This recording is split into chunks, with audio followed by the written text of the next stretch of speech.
Welcome to Sports Extra. I'm your host Ali Gohar. Tonight our focus will be on the first test match in Karachi between Pakistan and South Africa. Day 2 has come to an end. Pakistan were in trouble at the end of day 1 and the beginning of day 2. They started the day at 33 for 4, and not many believed that they could get out of trouble given the fact that the South Africans have some wonderful bowlers in the pitch. Had some uneven bounce, but Azhar Ali and Fawad Alam especially had other ideas. Their partnership was brilliant. It resurrected the Pakistani innings, making a 96 run partnership. And then after that, Fawad Alam put up a little partnership with Rizwan, and then Fahim Ashraf. They came together, and their partnership was over 100. But today will be remembered for another Fawad Alam innings, another Fawad Alam century. This is his third century in Test match cricket and 2 centuries in 29 days, 2 centuries since his comeback, and once again just proving that he needed to be there a long time ago. So a gritty, nuggety, determined innings from Fawad Alam has put Pakistan in pole position in this Test match. They're at the end of day 2, they're 300. They have 308 runs, 308 for 8, and they lead by 88 runs. So day 3 should be very interesting, and Pakistan should be a lot more confident than they were at the end of day 1. So to talk about this game in further detail, day 2 in further detail, I have 2 guests with me. In the studio, I have Mr. Ali Abbas, cricket expert. Ali, Assalamu alaikum. Assalamu alaikum. Great to have you on. Thank you so much. And on Skype, we've been joined by senior cricket expert and commentator, one of my favorites, Leena Moin Aziz. Leena, Assalamu alaikum. Walaikum salam, Ali, and thank you for calling me your favorite. It means a lot to me. I mean, you guys are great, absolutely fabulous for my ego. I always call you my favorite. I don't know why you're surprised every time I say that, but that's okay. Ali Abbas first. Ali, look, Pakistan starting at 33 for 4. Let's face it, we were skeptical. We didn't think that they'd go much further than that, given the fact that the South Africans bowled brilliantly at the end of day 1. Rabada was steaming in, and Nokia, Maharaj, all these guys, Nigidi. But Azhar Ali, I thought, Azhar Ali and Fawad Alam were absolutely brilliant in the morning, because it was actually their partnership that resurrected the Pakistani innings. It put the innings back on track. Yeah, and the typical Pakistani fans were having a go at Azhar Ali for his run rate. I feel the first session today was very crucial after the performance that we had at the back end of the first day, and the way Azhar Ali negotiated the fast bowlers along with the spinners. I think he sort of helped Fawad Alam as well, because Fawad Alam, I felt in the middle, was maybe getting a little bit slow, was maybe starting to feel it a little bit, and then Azhar Ali, you can have a lot of issues with his batting technique and everything, but he is the senior player, and over there he was able to help Fawad Alam out. Yeah. So a lot of credit goes to Azhar Ali as well, similar to what he did in the Champions Trophy final. He was there, but a lot of people don't remember his contribution. So I think Azhar Ali should be appreciated for what he did today, and Fawad Alam just carried on from there, and he's writing his own legacy, the man, and he's going to be remembered forever.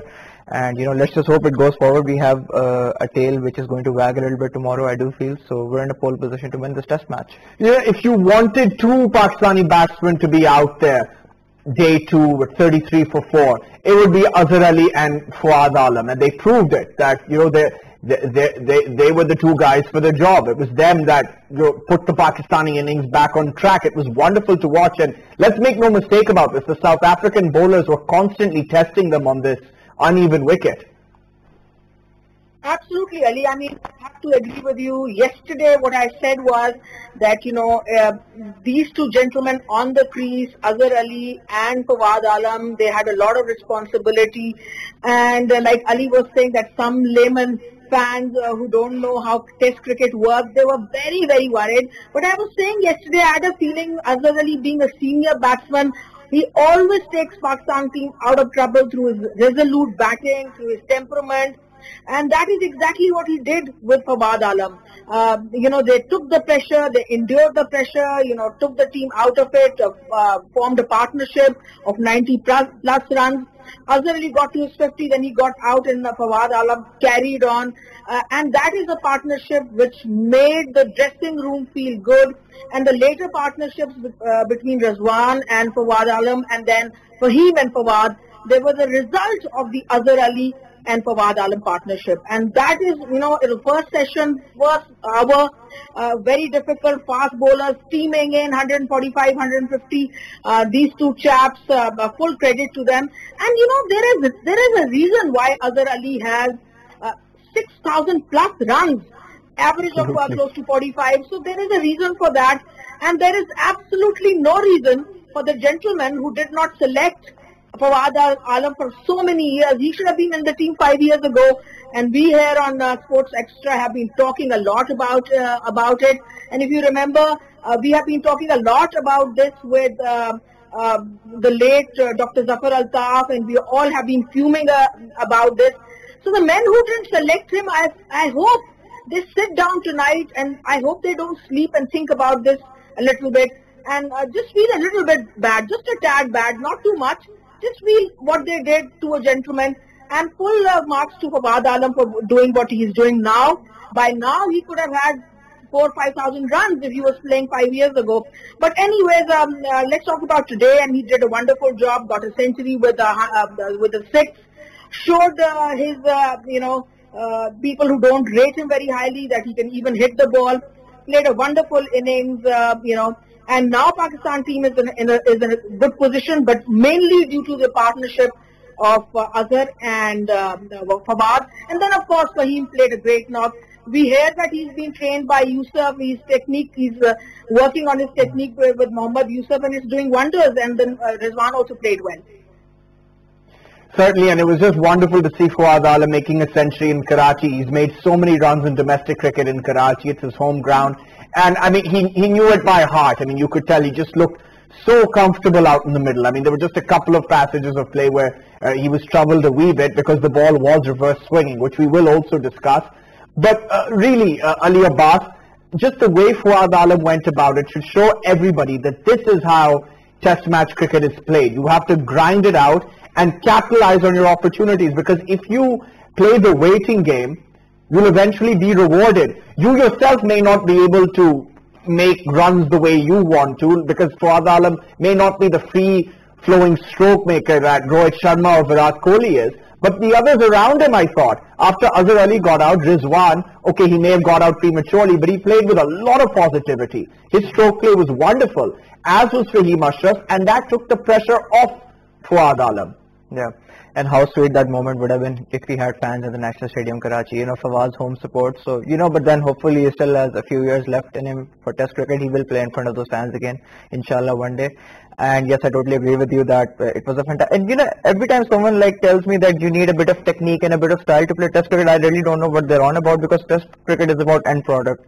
And there's a reason why Rohit Sharma is such a great ODI player but not a very good Test player, because he's not up for it. And I mean, if you have the grit in you, if you have the hustle in you, you're a good Test player, and Fawad Alam has proven it. So for me, whenever someone comes up with, we need a bit of style and with a bit of technique with Test cricket, I do understand where they're coming from, but that should not only be the primary factor on which you select a Test player, because you have seen so many stylish batsmen come and go, and there's a reason why Fawad Alam has survived the domestic circuit for 10 years, and he's here now and he's dominating. So I hope, some sanity prevails in the future as well, and we do not let another gem. I won't say Fawad Alam is wasted yet. He is going to contribute for Pakistan as well, but let's just hope that another player does not go down the same road that Fawad Alam has gone through, and just rooting him on for the second innings as well, and just going to enjoy every single moment that he has, because that is what Fawad Alam deserves, and that is what maybe the Pakistani team deserves as well, now that he is in the team. I think we should point out, Fawad Alam was dropped on 35. South Africa dropped 2 crucial catches behind the wicket. But overall, I don't think Quinton de Kock didn't captain all that well. I think to Fawad Alam, he could have covered the square boundaries and the square areas of the ground a little better, because he got a lot of runs. He got a lot of runs in that area behind square on the off and on the onside. But having said that, Leena, Fawad Alam just has this uncanny ability of picking up length so early. We saw him playing Maharaj out of the rough and Linda with ease. And with the fast bowlers, again, he was playing the waiting game. When there was an opportunity to pounce, he did that. So I just thought overall it was very skillful and very smart, intelligent batting. Well, initially, when you talk about de Kock, initially the first half an hour, he had a good field for Fawad. He had the deep point because, last night he got that 4 runs thing, the cut shot, Fawad Alam. So he had the deep point, he had a gully, he had a couple of slips. But as Fawad settled down on the crease, those fielders sort of, withered away a little bit because, he had to think about the runs. De Kock, and then his own keeping, you talk about his own keeping, of course, the uneven bounce contributed to... that was a difficult catch. It was a very difficult catch. Yeah, it was. The one he dropped of Fahim, of Rizwan, I think that was very difficult, and one of Fawad also. But the uneven bounce is always going to be a factor. These keepers who are from South Africa and Australia, when they come to the Asian countries, they do have, they need some time to adjust to the bounce, and it's only the first day that he was keeping. So, it'll probably take him a few more days to understand the bounce.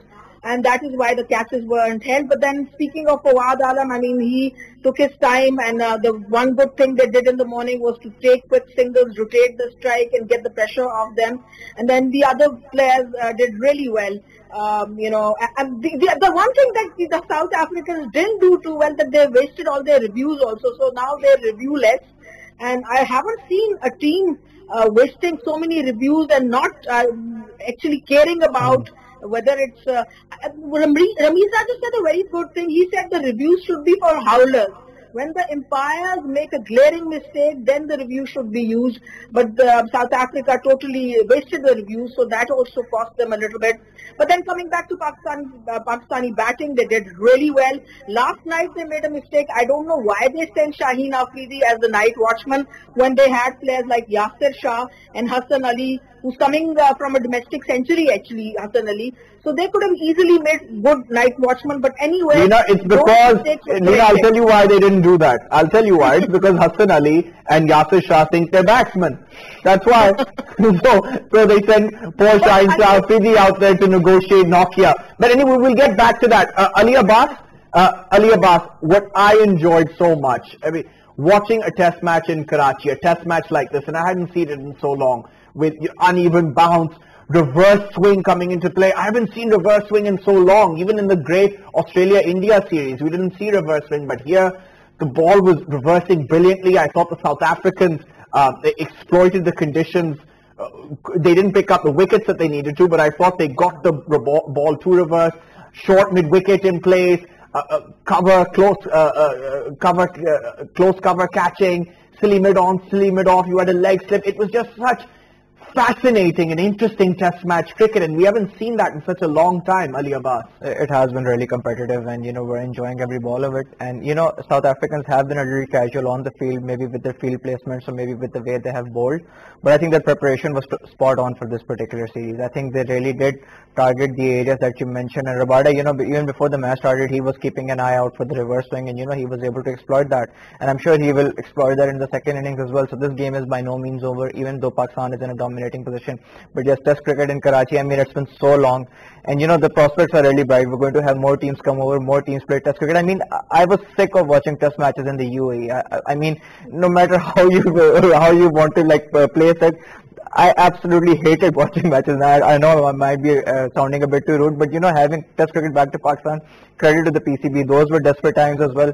These are now better times, and having test cricket in Pakistan in places like Karachi, hopefully in the future in the places like Peshawar and Quetta as well, is only going to be good for Pakistan cricket, and it's only going to be good for a generation that is going to come up watching test cricketers play at the very best, and then we're going to compete with the very best at the international. No, I agree with you, but the UAE did get a little bit monotonous and mundane, a bit like a bad, times, like dry Kraft cheese sandwich on a bad airline. But anyway, that's the best way to put it. We've all had those. We all have. Lina, again, just going back to what I said earlier, I'm repeating myself, but I want your take on this. I mean, I just haven't seen a test match. I mean, we haven't seen a test match in Karachi for a while. Yes, I know the Sri Lankans and the Bangladeshis came, but just the reverse swing on display. Secretly, I may get into trouble for saying this, but I sort of wanted Rabada and Nokia to pick up a wicket because they were setting it up so nicely with the ball reversing away and then coming in. Full credit to the Pakistanis for negotiating it well. And then the close-in fielders at mid-wicket and short cover. It was just such thrilling test match cricket. It was like a beautiful chess game. Yeah, well, I second both of you on the UAE, what you said about UAE. I was dead bored with UAE also. Similar kind of cricket, similar pitches. So this is fantastic cricket. It's refreshing. The reverse swing that you mentioned, I mean, so many little factors. The ball keeping a little low, some variable bounce for Yasir Shah. Spinners doing well. And the field placings you talked about. I thought Babar Azam was also pretty good, considering it's his first Test match. He's a captain. His first match as a captain, Test cricket. First time. He was pretty proactive. He might have made some mistakes, but those will get corrected with time. So I thought he was pretty active, proactive during when Pakistan was fielding. So that was great. And even South Africans, the close-in fielders, the short cover, and trying to get the batsman to drive and get him out caught when the ball is still in the air. At the two short fielders on either side of the wicket, almost shaking hands with the batsman. That was tremendous to see and really good Test cricket. And it's just, fantastic to see that Pakistan's getting cricket back. Good teams, big teams are coming.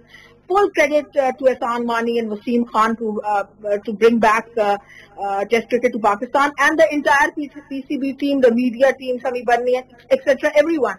So it's great to see that South Africa is now playing here, and of course England I think next year, and in between maybe inshallah more teams. So nice to, and it's great for, if we want local heroes to develop, we want further cricketers to come and play for Pakistan, be heroes for Pakistan. It was imperative that we got cricket back to Pakistan, and even if there is no crowd, people are very closely attached to this Test match, and of course the next test match in Pindi, we'll all be glued to it also. So it's very important and well done. Kudos to the Pakistan Cricket Board. And tomorrow is the third day. They say it's a moving day in Test cricket. The third day is where the whole Test match takes shape.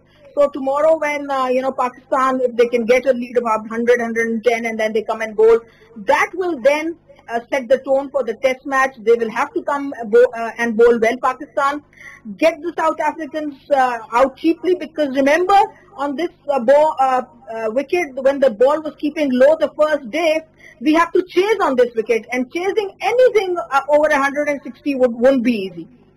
It won't be easy at all. This pitch is just going to deteriorate further. So we talked about the reverse swing in detail. It was just great to watch Rabada doing it so easily, and then Nokia as well briefly. But full credit to the Pakistani batsmen for negotiating it well. And Ali Abbas, I'd like to talk about Mohammad Rizwan and Fahim Ashraf, because I think that their contributions have really helped Pakistan's cause. Because it's been a while since the lower order has wagged for Pakistan. I think Rizwan is a wonderful batsman. He's timing the ball brilliantly. And Fahim Ashraf is a much improved batsman. I think his quick scoring has helped Pakistan greatly. Exactly, and it's so fantastic to see how these both have faced the criticism. They've had a lot of criticism in the past, maybe not for Test cricket but for the other formats that they have played. So seeing Rizwan and Fahim perform so consistently, series after series, may it be overseas conditions, may it be the conditions at home, is really refreshing to see. And we are getting a solid Test team together, which is nice to see. We have Babar Azam as the captain, and then you have a lower order which is always up for a fight. That's the best thing to see. What I really like about these two guys, Fahim and Rizwan, is that they're always up for a fight. They don't fear the opposition. They know that they're there for a reason. They have 10 to 15 years of hard work behind them, and then they come onto the field. So I really like that. And they're both at their prime. They have a few good years ahead of them. Well, the first job is to win this Test match, but then again, it's a really positive sign for the future as well. And I hope they do start converting a few of their starts to hundreds as well, because they do sometimes get to the 60s and 70s and feel maybe they've done a bit of a job or take a lot more pressure. They should be getting a few more hundreds, should be sticking around, should be ending the games, finishing the matches for Pakistan as well. And once they do that, they'll be unbeatable. I'm not saying they aren't right now, but they will be. I mean, those two players, I think, are now such an important part of Pakistan's Test side. I mean, for ages we've been waiting for lower order batsmen to do the job, if not to make runs, just to stay out there. But Rizwan, because he's in the form of his life, I believe, as is Fahim Ashraf. So their contributions. We're talking about Fuad Alam, of course, and Azhar Ali's half century, but Rizwan, even though he got out for 450, and Fahim Ashraf, I think what they did out there was very, very important for the Pakistan team. That's one of the reasons why they have a lead of 88, Lina. Yeah, absolutely right. We have been looking for this all-rounder at number 6 who can come and get 35, 40 runs. Someone who has a bowling average of around 30 and a batting average of 35 to 37, 38. And Fahim has finally, he has been playing for a few years, and there has been a lot of criticism because when he was failing, Pakistan cricket team was still playing him and giving him chances. So there was a lot of criticism that why are we still persisting with Fahim. But I feel now, in hindsight, we've got to apologize to those people who were playing him, because it's worked out. All those matches have given him the confidence. Working with Mohammad Yusuf has given him confidence. Now what he's got to do, he's just got to work a little bit on his bowling. Maybe, a little more pace, a little more movement. He does bowl really well. He, doesn't get too many runs. He's economical. But if he starts picking a few more wickets every now and then, we're not asking him to pick up 5 wickets every time, but every second for 2 matches, if he picks up 2 or 3 wickets, he will be a real, a force to be reckoned with, because every team needs an all-rounder for its balance. Particularly when you're touring abroad, you need that number 6, number 7 batsman, bowler, all-rounder who gives them that balance of playing 5 bowlers. Now Pakistan has the luxury of playing 5 bowlers, which is very important, because they always say, 20 wickets win you a test match. They never say 500 runs win you a test match. And that is where an all-rounder becomes a very, very potent force. And we're lucky to also have Hassan Ali, and we hope that he develops in the same way. And word about Rizwan, I mean, he's developing really nicely. He's batting well. He can endure pressure. And you've seen Ali, both the Ali, that teams who do well in international cricket are teams who have a genuinely good all-rounder and a very good wicket-keeper who contributes to the bat. So I think Pakistan is now going the right direction. But of course, these wins, if we get a win against South Africa, even if it's at home, it will give us confidence to perform better abroad.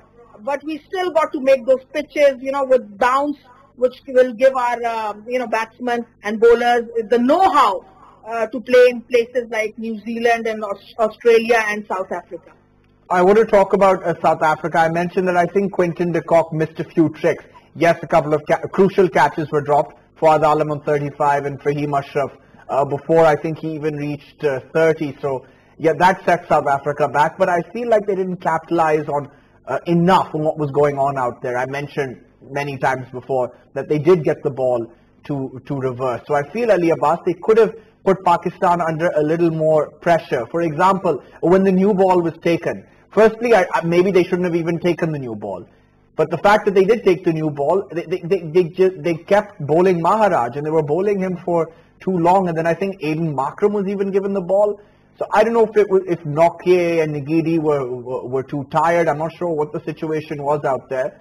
I just found it a little bit strange. I think they missed a few tricks. They were not as clinical as maybe they were yesterday. And, even when Maharaj was bowling, every time you would see him build a bit of momentum on Fawad Alam or Azhar Ali, they would just sneak out a cheeky single and, get to the other end. So I think it was some good running between the wickets by Pakistan as well. They rotated the strike really well. They didn't exactly let the bowlers settle as well.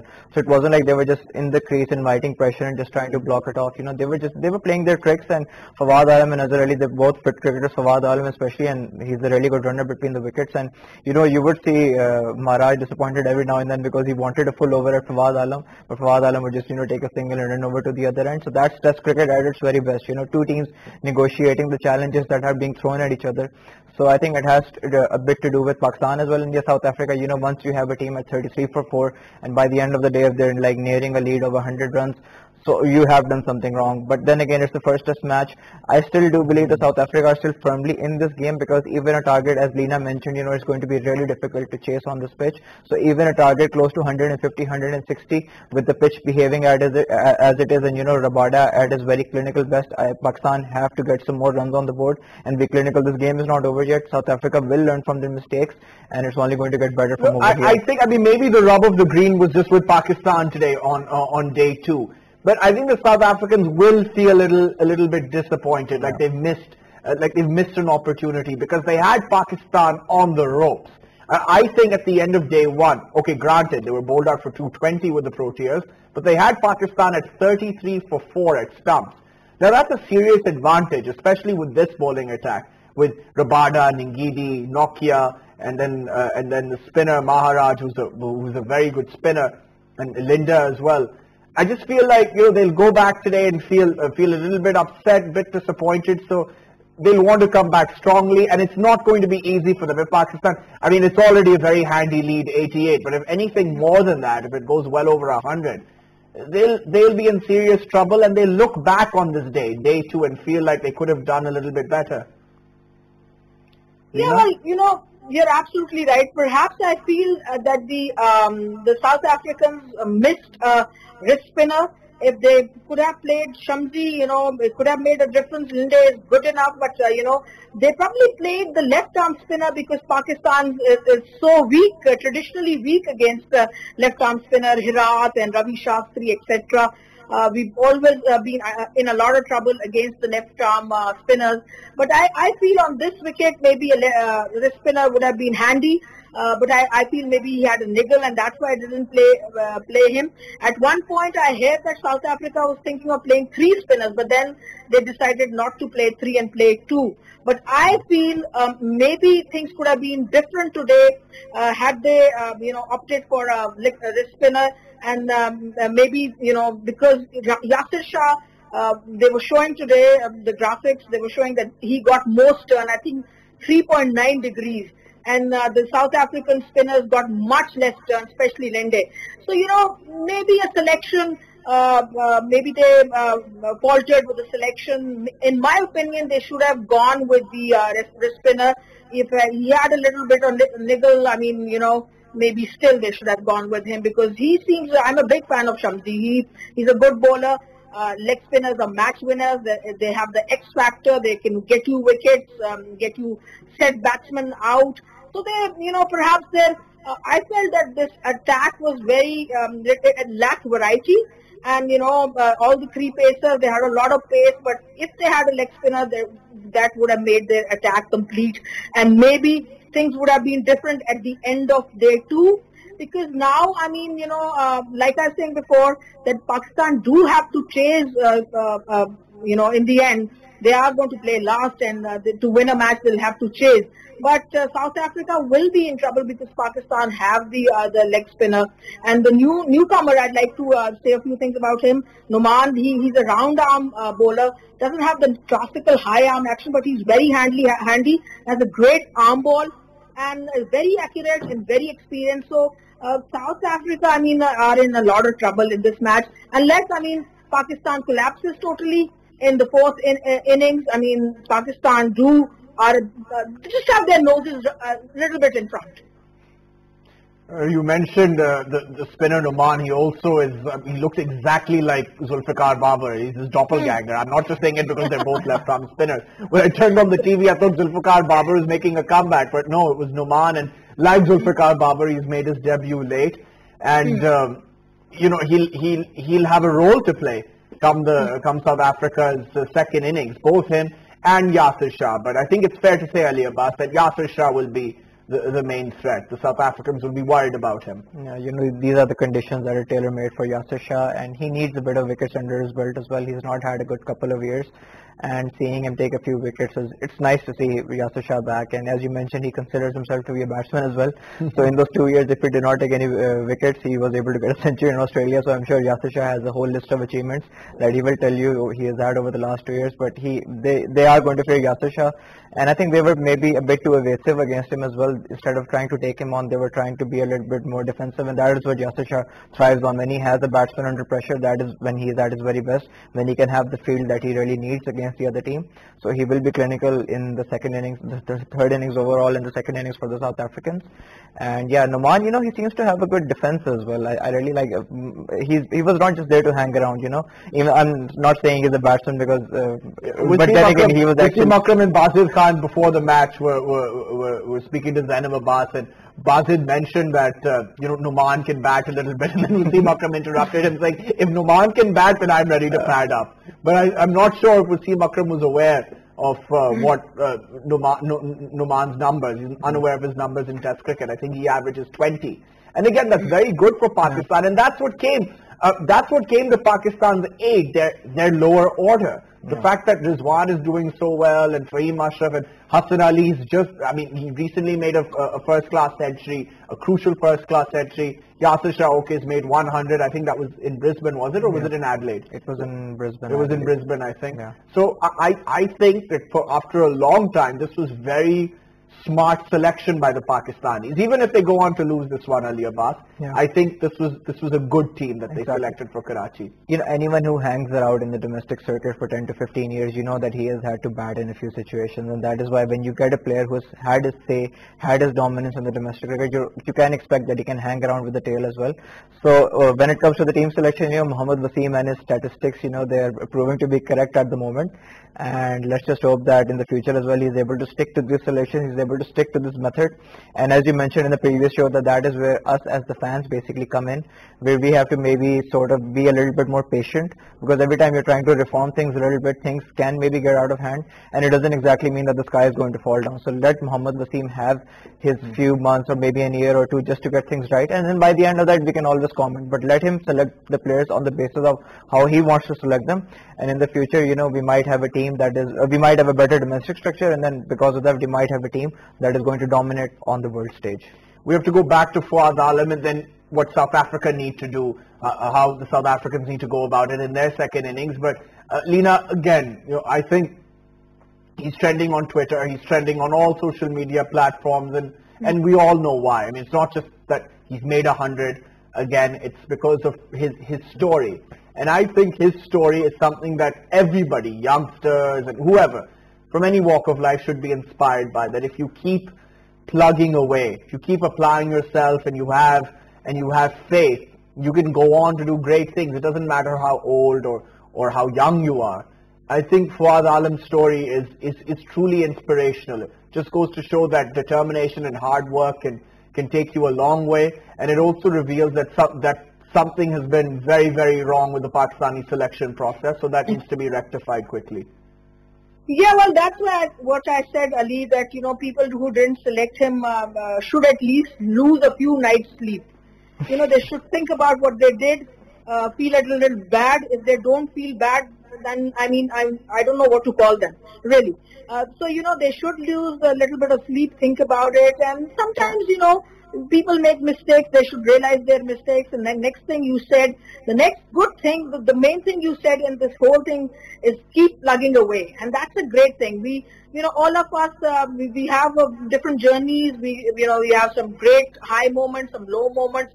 We go to the you know, zenith and the nadir of things, but we just got to keep plugging away, and that's very important. That's exactly what he kept doing. You know, for years he didn't get selected. He was topping the domestic averages, but he didn't lose heart, and he kept on doing, you know, the basics right, getting runs, kept knocking on the doors of the Pakistan team, and finally he's here. He's 35. I was calculating, and, you know, we were just sitting at home and saying, look, you know, is Misbah could play till 41, you know, Fawad is fitter. Lena, can I just try and put this into perspective here? Let me try to put this into perspective. Sorry, I'm taking a bit of your time, but I'm just quite, you know, I'm quite passionate about this Fawad Alam topic. See, he makes his debut against Sri Lanka back when, 2009 was it, something like that? Makes a century in an unnatural position because he's not an opener. He opens the batting, makes 166 or 168, something like that. He's dropped, he comes back, plays in Headingley, gets out because the ball is moving around all over the place, and then those same, you know, people who weren't selecting him said, we told you so. Then he comes to Mount Maunganui. Mount Maunganui, with the ball again is darting around everywhere. Bolt, Saudi, no, maybe Bolt was Bolt. Yes, Bolt, Saudi, all these guys, Neil Wagner, and he makes 100, almost saving the match for Pakistan. Now he comes to Karachi, his home ground, in difficult conditions. Still, the conditions were difficult, under pressure, and makes another century. I mean, what more do people need? I mean, right here, I mean, he is an example of what a good test match batsman is. Biding his time, waiting for key moments. And Pakistan needed someone like him a long time ago. You'd think we'd have the Australian batting lineup in the early 2000s. कि Mark Waugh है, Matthew Hayden है, Steve Waugh है, Justin Langer है, जगह नहीं बनता. But I mean, I just, for the life of me, this is something I will never be able to understand. Absolutely. I mean, we've been, like I said in the beginning, you, me, Dr. Zafar Altaf, Ahmed, they've all been passionately talking about it, and our whole production staff has been, Shirazi, everyone. So, you know, we've all been, RPTV World, we've been really passionate, the fans have been passionate, we understand the injustice that was meted out to him by the selectors, by, you know, no one intervened, maybe someone higher up could have intervened, but this guy, I mean, as a person, leave him as a cricketer, as a person, look at the resilience he has, I mean, look at the courage he has, and one of the main things that a cricketer needs to have is courage, resilience, ready to sort of face the lows. Right, Leena, we have 1 minute remaining, so I have to ask this final question, both of you. We only have 1 minute remaining. Ali Abbas, what do the South Africans need to do tomorrow? Obviously, they need to try and whittle away at this lead, but I mean, technique-wise, what should their strategy be? How should they go about this innings? I think second innings, they should maybe assess the conditions a lot better, because in the middle overs, you know, they should not be that stagnant in the middle overs. They have to get a few runs on the board and just take it session by session rather than just planning a huge score by the end of it. So I think if they are a bit more patient, Pakistan could be in trouble. It doesn't look like it, but you know, they're still in it, and they have to be a bit more patient on the field out there. Leena, final thought? Yeah, well, you know, they've just got to emulate Pakistan, avoid rash shots, just rotate the strike, avoid shots like what De Kock played in the first innings, and just, you know, make a plan and see what they want, how much they want Pakistan to chase. If they want Pakistan to chase around 210, 20, then they got to make sure that they, you know, bat and make 320 runs and bat accordingly. Main thing would be to avoid rash strokes and rotate the strike. We're going to leave it at that. Leena Moin Aziz, Ali Abbas, thank you very much for coming on the show. Thank you. It was a pleasure. Now, before we come to the end of the program, we have a very special story here. A group of more than 36 girls hailing from the remote areas of Chitral were honored at a lunch hosted by Serena Hotel. We have more in this report. Women empowerment through sports is one of the most effective tools available. When it comes to Pakistan, our girls are no less than brilliant. A group of more than 36 girls hailing from remote areas of Chitral were honored at a lunch hosted by Serena Hotels. These girls are part of an all-girls football team that is breaking barriers and making headlines. These young girls, who for the very first time have stepped out of their villages, are full of talent and dreams to achieve big in football. Talking to PTV World, CEO Serena Hotels, Mr. Aziz Bolani said that such initiatives are necessary to encourage young talent. I think to me it's very important that we must support the women, because here we lack. The talent is there, but because we do not encourage, we do not support these young women, they don't come. I think it's our obligation also to work in this direction, encourage the families also to allow their daughters to come forward and play. Founder of this entire initiative, Ms. Karishma Ali, spoke about the entire campaign. Wherever you go in you know, around the world, where you work in societies and try to bring change, the first step is always the hardest. The first person always faces the challenges. So I went through a lot of challenges for sure. These girls are being given state-of-the-art football training and exposure. They are being coached by a Spanish coach who is working on their technicalities. Oh, it's fantastic. It's so easy to work with them because I think when you see that passion, you know, and you see that excitement, it just makes things so much easier. They also have the luxury of national players who share their experiences with them as well. This is a very, very, very amazing initiative which is carried down by Karishma, and that is the reason I'm here and I'm with them since yesterday, and I have also shared my story with them to motivate the girls and to let them see that there is a vast opportunity which lies in football. These young girls were full of appreciation and excitement coming to Islamabad. Senior Manager Marketing and Communication Serena Hotels, Hussain Udwani, said that Serena Hotels has already been supportive of various initiatives, especially sports and youth initiatives. Sarina Hotel started this initiative 6 years back. Under this diplomacy, basically the philosophy is to support the community of all levels. Whether it's any kind of sports, it's kabaddi, it's squash, it's polo, it's tennis, and we try to support those kind of sports that has a long history with Pakistan but has faded out over the time. So we are just trying our best to revive these sports, and we will continue to do so. The region of Chitral is full of amazing talent, and this initiative by Sarina Hotels would go a long way in promoting and encouraging it. Women empowerment through sports is